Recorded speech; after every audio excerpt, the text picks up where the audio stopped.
Hi hello welcome back to my YouTube channel unique movies alert. ఈ వీడియోలో topic ఏంటంటే అసలు కల్కి మూవీ మన ఇండియన్ మూవీ ఇండస్ట్రీకి ఎందుకు ఇంపార్టెంట్ చెప్పబోతున్నా. ఈ కల్కి మూవీ అనేది one of the game changer movie అయిద్దా మన ఇండియన్ మూవీ ఇండస్ట్రీకి. అంటే ఇంతకు ముందు బాహుబలి 1 మూవీ రిలీజ్ అవ్వక ముందు మన ఇండియన్ మూవీ ఇండస్ట్రీని ఫారినర్స్ కనీసం పట్టించుకునేటోరే కాదు. ఎప్పుడైతే బాహుబలి 1 and 2 మూవీస్ రిలీజ్ అయ్యా అప్పటి నుంచి అయితే ఫారినర్సే కాదు ప్రపంచంలో అందరూ మన ఇండియన్ మూవీ ఇండస్ట్రీ నుంచి ఎప్పుడు మూవీస్ రిలీజ్ అయితే అని వెయిట్ చేస్తున్నారు. ఈ ఘనత అనేది ఒక ప్రభాస్ అన్నదే కాదు, ఆల్సో రాజమౌళి గారు కూడా. ఈ బాహుబలి మూవీ రిలీజ్ అయిన తర్వాత Pushpa, Salaar, triple R, animal movie లాంటి ఎన్నో మూవీస్ అయితే ప్రైడ్ ఆఫ్ ఇండియా గా నిలిచాయి. మరి ఈ కల్కి మూవీ కూడా one of the game changer movie of Indian industry అయిద్దో లేదు ఈ వీడియోలో ఇన్ డీటెయిల్ గా చూద్దాం.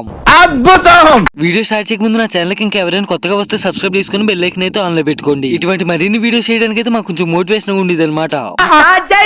ఇంకా టాపిక్ లోకి వెళ్ళిపోతే ఈ కల్కి మూవీ అనేది మన ఇండియన్ మూవీ ఇండస్ట్రీకి ఇంకో గేమ్ చేంజర్ మూవీ ఎందుకు అయిద్దని నేను అన్నానంటే వాటికి కూడా కొన్ని కారణాలు ఉన్నాయి. అందులో first and the main one వచ్చేసి ఈ కల్కి మూవీలో నార్త్ నుంచి సౌత్ దాకా చాలా పెద్ద యాక్టర్స్ అయితే నటిస్తున్నారు. అందులో మెయిన్ వన్ చూసుకుంటే నార్త్ లో అమితాబ్ బచ్చన్ గారు, సౌత్ లో కమల్ హాసన్ గారు అండ్ మెయిన్ లీడ్ యాక్టర్ లో కనిపిస్తున్న ప్రభాస్ అన్న. ఇంతటి పెద్ద కాస్టింగ్ తో మన ఇండియన్ మూవీ ఇండస్ట్రీలోనే కాదు ఓవరాల్ వరల్డ్ ఇప్పటిదాకా ఈ మూవీ రాలేదు. ఇంకా ఈ మూవీ కాస్టింగ్ గురించి చెప్పుకోవాలంటే ఇటువంటి పెద్ద యాక్టర్స్ కాకుండా కొంతమంది చిన్న యాక్టర్స్ అండ్ సెలబ్రిటీస్ కూడా నటిస్తున్నారు. ఈ మూవీలో ఉన్న ఓవరాల్ కాస్టింగ్ గురించి చూసుకోవాలంటే ప్రాపర్ పాన్ ఇండియన్ కాస్టింగ్ అయితే ఉందని చెప్పుకోవాలి. చాలా మంది లెజెండరీ యాక్టర్స్ నటిస్తున్నారని చెప్పుకోవాలి. ఈ మూవీలో ఎటువంటి వారంటే ప్రభాస్ అన్న, Kamal Haasan, Deepika Padukone, Disha Patani, Amitabh Bachchan, director SS Rajamouli, director RGV, Dulquer Salmaan, Vijay Deverakonda, Chopra, పుష్పతి, చటర్జీ లాంటి పెద్ద పెద్ద యాక్టర్స్ నటిస్తున్నారు భయ్య ఈ మూవీలో. ఇదంతా కాకుండా మూవీలో ఉన్న కాస్టింగ్ గురించి ఒక ముక్కలో చెప్పాలంటే మూవీకి ఉన్న సగం బడ్జెట్ దీనికి అయ్యింది భయ్య. ఇప్పుడు ఈ మూవీలో ఉన్న హై టెక్నాలజీ వర్క్ ని ఎడిట్ చేయడానికి మొత్తం అయితే 5 కంపెనీస్ అయితే వర్క్ చేస్తున్నాయి. ఆ కంపెనీస్ ఇంతకు ముందు ఏ మూవీస్ కి వర్క్ చేసినాయి అంటే జూన్ 1, 2 గార్జిలా ఎక్స్ కాంగ్ అని రీసెంట్ గా రిలీజ్ అయింది కదా భయ్య ఆ మూవీకి, అండ్ యాక్వామ్యాన్ అని హాలీవుడ్ పెద్ద పెద్ద మూవీస్ కి అయితే వర్క్ చేసిన కంపెనీస్ ఉన్నాయి భయ్య ఇందులో.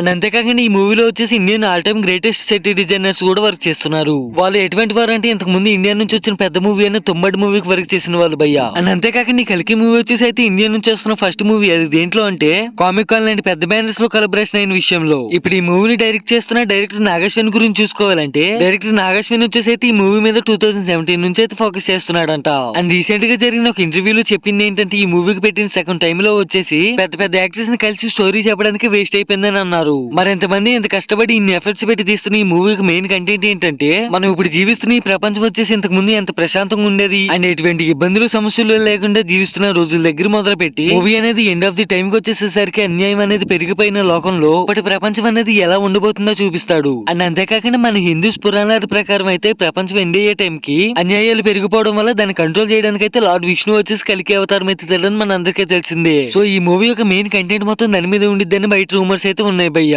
అండ్ అంతేకాకుండా ఈ మూవీ బడ్జెట్ వచ్చేసి అరౌండ్ 600 crores అయితే ఉండబోతుంది. ఈ మూవీ బడ్జెట్ గురించి ఒక ముక్కలో చెప్పాలంటే మనం రీసెంట్ గా లాంచ్ చేసిన చంద్రయాన్ 3 మూన్ మిషన్ కంటే ఎక్కువ. ఈ బడ్జెట్ టాపిక్ లో సెకండ్ ప్లేస్ లో ఉంది అయితే త్రిబుల్ ఆర్ మూవీ భయ్య 550 crores ప్లస్ అయితే ఉంది. అండ్ ఈ మూవీ వల్ల ఉన్న ప్రెసెంట్ ఇంకో అడ్వాంటేజ్ ఏంటంటే ప్రెసెంట్ నవ్వే డేస్ ఉన్న కిడ్స్ కి అయితే మన పురాతనాల గురించి అయితే తెలియవు భయ్య. ఈ కల్కి 2898 మూవీ ఒక మైథలాజికల్ బ్యాక్ డ్రాప్ లో రాబోతుంది కాబట్టి ఈ మూవీలో దేవుడి గురించి మన పురాణాల గురించి ఎక్స్ప్లెయిన్ చేసే అవకాశం చాలా ఎక్కువగా ఉంది. దాని వల్ల ఈ జనరేషన్ లో ఉన్న కిడ్స్ కూడా మన పురాతనాల గురించి తెలిసే అవకాశం చాలా ఎక్కువ ఉంది. అండ్ ఇవే కాకుండా మీతో ఎక్స్ప్లెయిన్ చేయాల్సింది అయితే ఇంకో పెద్ద టాపిక్ ఉంది భయ్య. అదేంటంటే ఈ కల్కి 2898 మూవీ అయితే ఒక పెద్ద మిస్టేక్ చేస్తుంది. అదేంటంటే ఈ మూవీ యొక్క రిలీజ్ డేట్ అయితే చాలా దగ్గరలో ఉందన్నమాట. ఇంకా ప్రమోషన్స్ అయితే మొదలు పెట్టలేదు. ఈ మూవీ అసలే ప్లాన్ వరల్డ్ ప్రాజెక్ట్, దాని వల్ల ప్రపంచం అంతా తిరిగి అయితే ప్రమోషన్స్ చేయాల్సి ఉండిద్ది. లేకపోతే మూవీకి అయితే చాలా పెద్ద నష్టం వచ్చే అవకాశం అయితే ఉంది భయ్య. లాస్ట్ టైం రిలీజ్ అయిన ప్రభాస్ అన్న సలార్ మూవీ కూడా ఇదే మిస్టేక్ చేసింది. మూవీకి అయితే ఎటువంటి ప్రమోషన్స్ చేయలేదు. దాని వల్ల అబోవ్ 150 crores మైనస్ వచ్చిందని అయితే స్టాటిస్టిక్స్ చెప్తున్నాయి. సో ఈ కల్కి మూవీ కూడా అటువంటి మిస్టేక్స్ చేసి మనీస్ తెచ్చుకోకుండా మంచి ప్రమోషన్స్ చేసి ప్రాఫిట్స్ లో ఉంటే బెస్ట్ అని నేను అనుకుంటున్నా. మరి ఇప్పటి వరకు ఈ మూవీ గురించి ఎంత చెప్పా కాబట్టి ఈ మూవీ వచ్చేసి మన ఇండియన్ మూవీ ఇండస్ట్రీకి ఇంకో గేమ్ చేంజర్ మూవీ అవిద్దా లేదా మీరు కామెంట్ చేయండి. అండ్ నా కంటెంట్ కానీ మీకు నచ్చితే ఈ వీడియోకి లైక్ చేసి నా ఛానల్ సబ్స్క్రైబ్ చేసుకోండి.